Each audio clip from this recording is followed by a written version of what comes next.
What's up? Welcome back to Mind Your Hormones. We are doing another walk and talk podcast. I feel like this is just gonna be my vibe from now on, where I'm just on my walking pad while we do recordings because gotta get those steps in when I can. And I just feel like I don't know, just like more creative. Your brain is working more, your blood is flowing. Like we are doing the damn thing. So maybe we're on a walk together, whether you're outside or you're on your walking pad or wherever you are. Maybe you're not walking, but it's all good. So excited for this episode. We're doing a little Q&A episode, and I put a question box up on my Instagram, and my intention was to answer some of those questions on Instagram, but I just haven't had the space to actually do that. So I'm like, all right, let me just turn it into a podcast episode. So I'm just going to answer 3 of the questions that came through on there in today's episode, and maybe if I have time, I'll do some more, but we'll see where we get.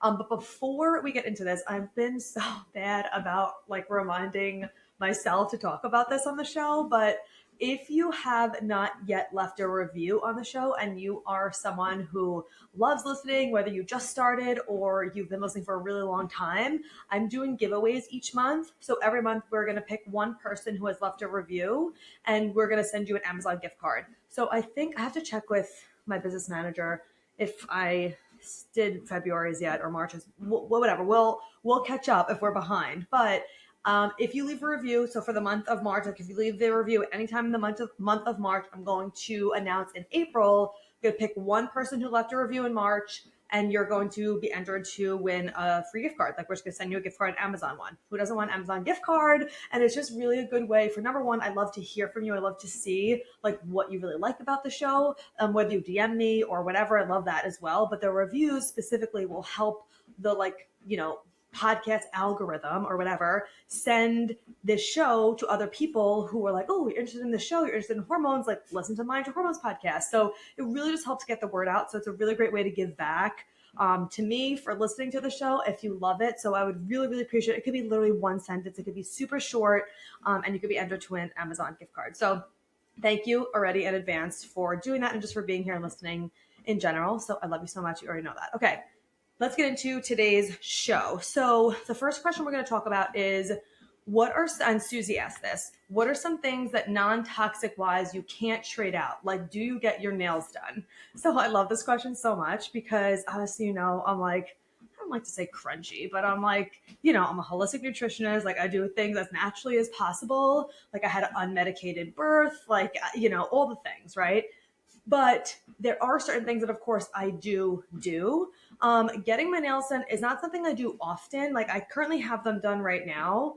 I have the shellac on it. I do it when I have an event or a vacation or something where I don't want my nails to chip. I'll do it when I got married at my shower, if I have a friend's shower to go to, or Christmas and New Year's, and when we went away to Disney, when I went away with my girlfriends. I'll do it at those times when I don't want to not have anything on my nails. I want my nails to look good, but getting just a regular manicure with my non-toxic nail polish, especially as a mom, that shit chips literally that day. I used to be able to just before I had Madison, I would still sometimes get my nails done with the shellac, I'm talking about, so they last longer, for vacations and stuff. But on the daily basis, I would just use either my 7 Free or my Zoya. Those are my 2 favorite. Is it 10 Free?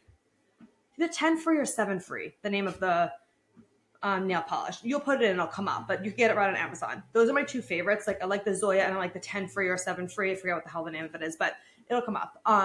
Those are my favorite nail polishes, and they would last me at least a week.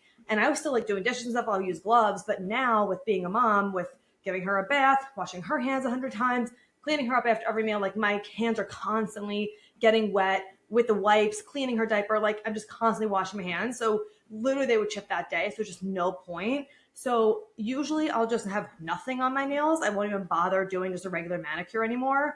But with special occasions, I did a gel manicure a few times, but they ruined my nails. So I do the shellac nail polish. It's my actual nail length. There's no tip or whatever on it. It just makes it thicker, and they last 2 weeks. I go 3 weeks though, because I'm I don't want to do it often.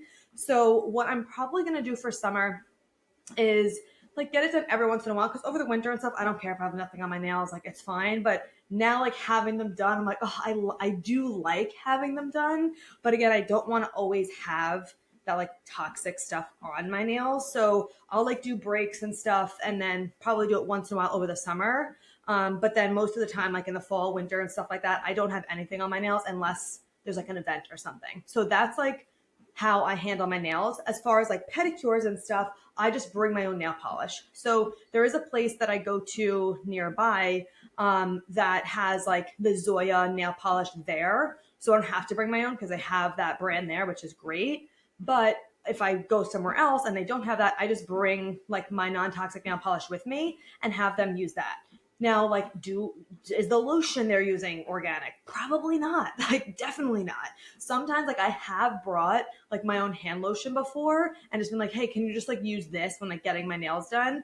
But these are some things I'm like, I don't do it often enough where I'm gonna like go crazy about it, right? Where like the lotion that they're using to like massage my foot and legs when they're doing the pedicure is definitely not organic. I'm just gonna go with it, right? If it again over the summer, like I do it more often. Like over the winter, I don't get a pedicure that often.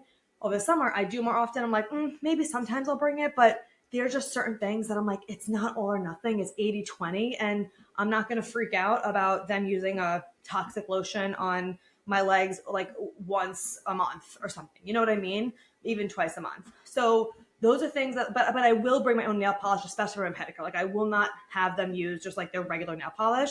I just bring my own. So you can go on Amazon, look up Zoya or the 7 free. I think it's 10 free. I also have a product recommendations guide, totally free. You could download that's also pregnancy safe. That you can like look at all my non-toxic stuff. Oh, that I will mention. When I was pregnant, I did not get my nails done whatsoever. Like I didn't do the gel. I didn't do any of that when I was pregnant.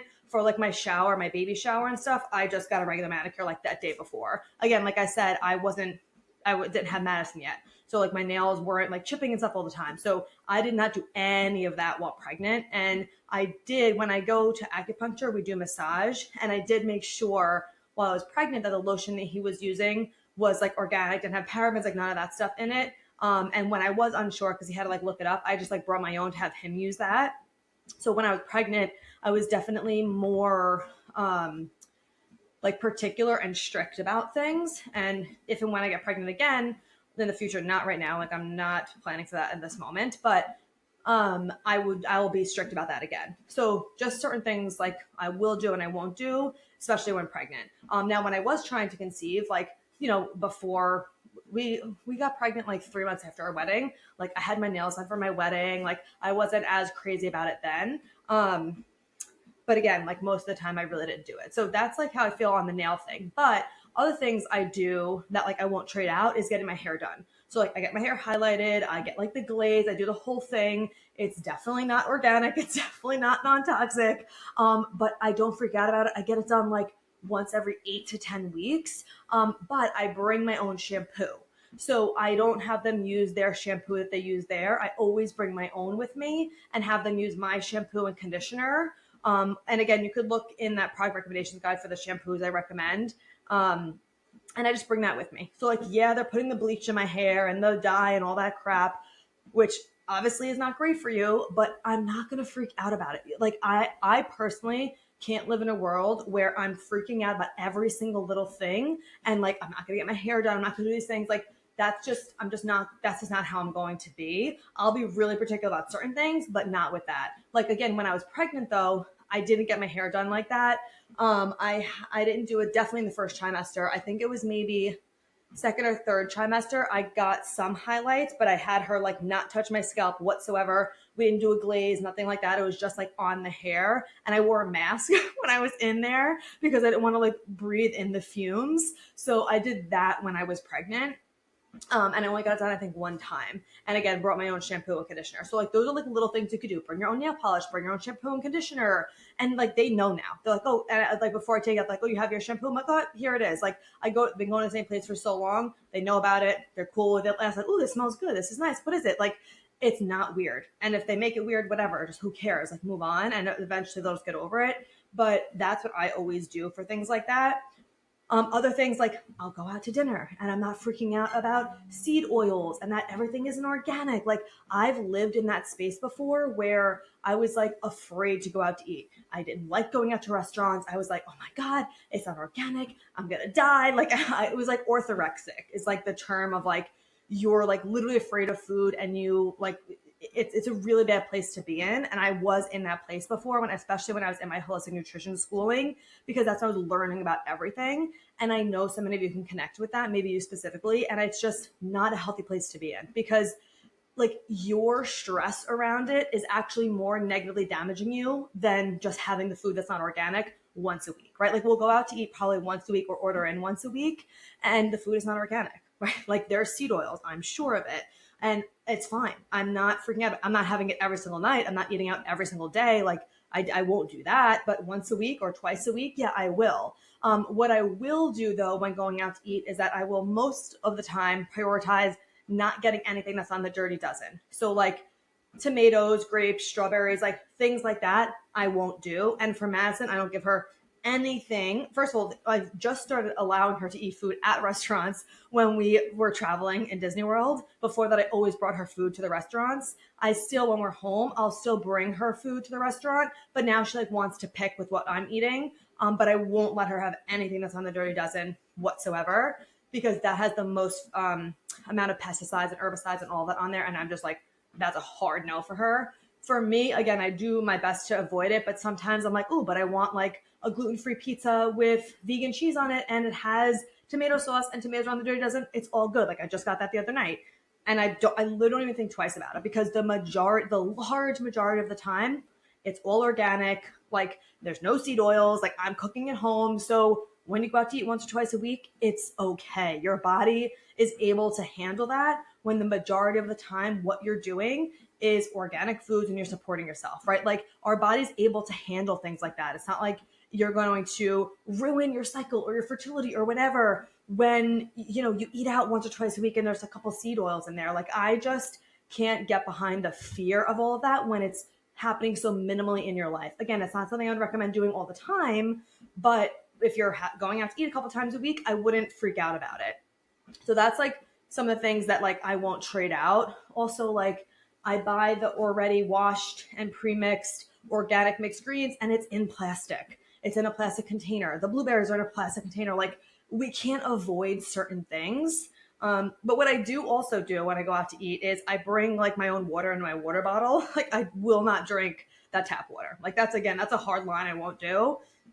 Tap water is a hard no for me. Like there's birth control in there, there's medications in there, there's chlorine. Like it is horrible, our tap water. So I do bring my own, or like order a bottled water or something there. Again, there's plastic in there, it's not filtered, but like it's better than the tap. So those are just like a couple examples of things that I don't trade out, that are like quote unquote toxic. So yeah, that's my rant on that. And then Coley had a question that is kind of similar like topic of, has your daughter been in a pool? Like what are your feelings on chlorine? So Madison, yes, she was in a pool last year. Most of the time she was in my sister's pool, which is salt water, but there is still a little bit of chlorine in there. She also went in my like mother-in-law's and father-in-law's pool that was like in their complex that is 100% chlorine. Like, so yes, she's been in it. My feelings on it, do I love it? No. I would love for her never to have chlorine. Like I would love that, but that's not realistic. Like I'm not going to freak out and not allow her to go in the pool and have fun in the summer because of the chlorine, right? Like if and when we get a pool one day, it will be salt water. But again, there is still a little bit of chlorine in there. So I don't love it. My feelings on it are I don't love it, but do I let her go in it? Yes. I'm not going to like not let her in because there's chlorine in it. I just, of course, give her a bath and all that stuff after. But I just can't allow myself to freak out about those things, because there's certain things you can control and there's certain things you can't control. And like specifically with like, the nails, the hair, the food, like all these things, it's like our health isn't just one thing. It's not like, it's just about the food or it's just about the products or it's just about this. Like it's a holistic approach, and it's really what you're doing most of the time, like in the biggest like picture, right? Like zoom out of what you're doing all the time and what's going to make the biggest impact on you, right? So like going in a pool, I'm like, cool. Like it's going to be okay. Like we grew up in chlorine pools, and we're okay, which I actually hate when people say things like that. Like we grew up with this and we're okay. It's like, yeah, but are we? But the chlorine issue, I'm like, I just don't even pay mind to it because I just want her to have fun. I loved going to the pool as a kid. I still love it now. So it's just not something I worry about. But with like swim lessons and stuff, we do it again in my sister's pool. We have someone come in, but I did want to do it with her like over the summer. I'm sorry, over the winter. But I really didn't want to bring her to safety swim, not because of the chlorine, but because it like just grosses me out. There's like so many kids and stuff in there. And I'm like, oh, like that stuff is just more of like a me problem of like sanitary stuff. So it just like, oh, it grosses me out, even though I know I probably should do it. And maybe I'll do it next year with her. But anyway, that's my rant on that. Things I won't give up, things I will go up. But like the moral of the story with that whole conversation is like really understand that your stress around a certain topic of like, oh my God, I'm trying to conceive, but like, I got my hair done and I know it's not good for you and all toxins, like that stress that you have around it is more negatively impacting your health than just getting your hair done and moving on with your life. You know what I mean? Like we really have to understand the impact our nervous system has on our day-to-day life, how you feel, on your energy, on your cycle, on your fertility, on your overall health, on literally everything. And you being so stressed out and so tightly wound around like this is safe and this is bad and this is good and like finding something to obsess about is a real big problem, and that is not going to support you. So we just have to focus on what are we doing the majority of the time. When you're eating home, yes, it's organic, it's blood sugar balanced, all like your skincare, your household cleaning products, like all of that is non-toxic. When you go out into the world, you're going to come in contact with certain things. We do the best we can. Like I'll bring my Branch Basics, travel soap for like the bathroom. So like when me and Madison are washing our hands in public bathrooms, I have that. So like I'll do things like that. But sometimes if I forget it, I'm not gonna not wash our hands. So okay, I'm gonna wash our hands with that if I need to. Like I just do the best I can with certain things and don't let it freak me out when it's not quote unquote perfect because it's not going to be. So there's a rant on that. Okay, last question that we're gonna get into today is, because I didn't realize how long I was gonna go off on that. Is anything to help with nausea in the first trimester? I believe I have like specific episodes on this, but I'm going to go into it in here too, because I know a lot of you, specifically some of my clients, are in their first trimester and the nausea can be super real. So personally, I only experienced nausea like a few days when pregnant. And I know if you're someone who's like weeks and months into nausea, you're probably like, F you. And that's just I'm just like sharing my personal experience. But I've had so many clients that have experienced it, friends, like all the things. And some of the time it's like you could do all the things and you're still going to just experience some nausea. Everybody is different with this. So these are things that are definitely going to help with it. But just know that it still could be something you deal with time to time because it's just super common in your first trimester. But things that I personally did and that really did help me and that also helped my clients, I'm going to go over 4 different things. So number 1, specifically the vitamin B6 is really supportive for combating nausea in your first trimester. I don't recommend just going out and taking a B6. I recommend taking a prenatal that has a high amount of B6 in it. Needed is the one that I always use. I recommend, like, that's my absolute number 1 prenatal. It has I don't know off the top of my head, maybe it's like 30 milligrams. I don't have it in front of me, so don't quote me on it, but it has a high amount of B6, which is why a lot of people when they're taking this, they're not experiencing the nausea because that B6 is in there and really helping support them. And I always recommend my clients take it the entire time they're trying to conceive. And honestly, like 6 months before they even start trying to conceive. So they're really building up their stores. So like their body is prepared and ready for not just the nausea, but just the pregnancy in general. So that's number 1. So Need is the one that I recommend. You can use my code Corinne Angelica. I'll put the link in the show notes. I think it's 20% off your first purchase, but the information will be in the show notes. So that's number 1, B6. Make sure you have a high amount of that in your prenatal, not just taking it on its own. You want it like B vitamins work best in synergy with everything else. So you want it to be in your prenatal. So that's number 1. And for like those of you who are taking Needed, if you're taking the full dose, the 8 capsules, 4 in the morning, 4 at night, sometimes in your first trimester, that's really difficult for you to get in. So you could break it up. Like I'll have sometimes my clients will just take 2 in the morning and 2 in the afternoon and then 2 at night, and like break it up that way. And making sure you're taking it with food. And if that's even too much, you could even drop down further and then build up your, the amount again in your second trimester. because, sometimes taking the capsules and everything is really hard when you're that nauseous. So you can take them at night. Sometimes taking in the morning is harder. So people will just take their capsules like in the afternoon and at nighttime instead of doing it in the morning and in the afternoon. That could be helpful for you too. And just breaking it up throughout the day. Instead of taking 4 capsules at once, maybe you can't handle that. Just do 2, 2, and 2, and just break it up and just making sure you're always having it with a meal. Again, I'm specifically talking about the needed dosage. I don't know what the dosage is for the one you're specifically taking, but just in general, breaking it up with your meals could be helpful instead of taking a large amount of capsules at once. But you do want to make sure that you're taking, a prenatal that has a high dose and a therapeutic amount that you actually can absorb in your body. That's like abundant amount of nutrients that can support you and baby. I have so many other episodes on that, so you can go back and look at those.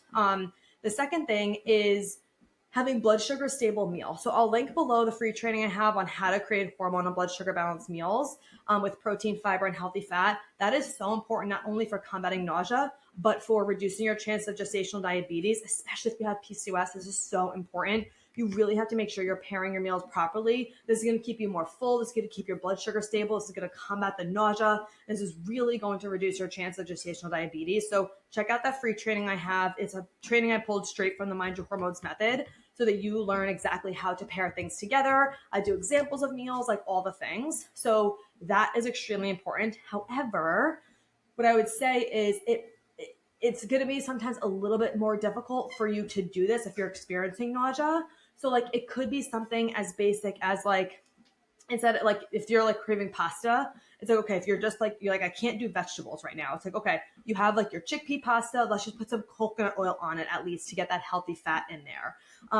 Or like for breakfast, you're like, I can't do smoothies right now, but like I could do toast. It's like, okay, let's do that avocado toast. Maybe you do like a scrambled egg or whatever with it. Like it's going to be, this is the second part of it, is like smaller meals. So you're not going to be having these like large meals throughout the day. That's going to be really tough, especially in your first trimester, because you get full more quickly. But you don't want to let yourself get too hungry, because when you start to get too hungry, that nausea kicks in. So having tinier meals throughout the day is what's going to be the most beneficial. Like having that 30 grams of protein in a really big breakfast could be really difficult for you in that first trimester. And it's okay if you're not doing that. What's most important is doing what feels best for you and trusting your body and listening to it. And obviously, disclaimer, like always work with your doctor on this. I'm not working with you personally. I don't know your personal situation. These are just like some tips that I'm sharing with you for like educational purposes only. So anyway, the first, like, you can have these smaller meals. It's like 6 tiny meals throughout the day instead of like 3 big meals and like a snack in between or something. So like think about like smaller meals throughout the day and eating more frequently, like every maybe 2.5 hours, to really combat that nausea and to not let yourself get that hungry. And that's also helpful to have the baby get more consistent calories throughout the day instead of a lot of space in between your meals. So it's a little bit different than, when you're preparing for pregnancy, you have like 3 to 4 hours in between meals. That could be way too long in your first trimester because you're just not eating as much in each meal and you don't want to get to that really hungry place because that's what's going to kickstart that nausea. So small, frequent meals is going to be really helpful. And just doing your best to pair things properly, but also know that like if you can't get in a ton of vegetables or there's certain things that you're just like having aversions to, don't force yourself to have it. You're going to have so much more time when you feel better in your second, third trimester to really like up that nutrition, and know that this is why I always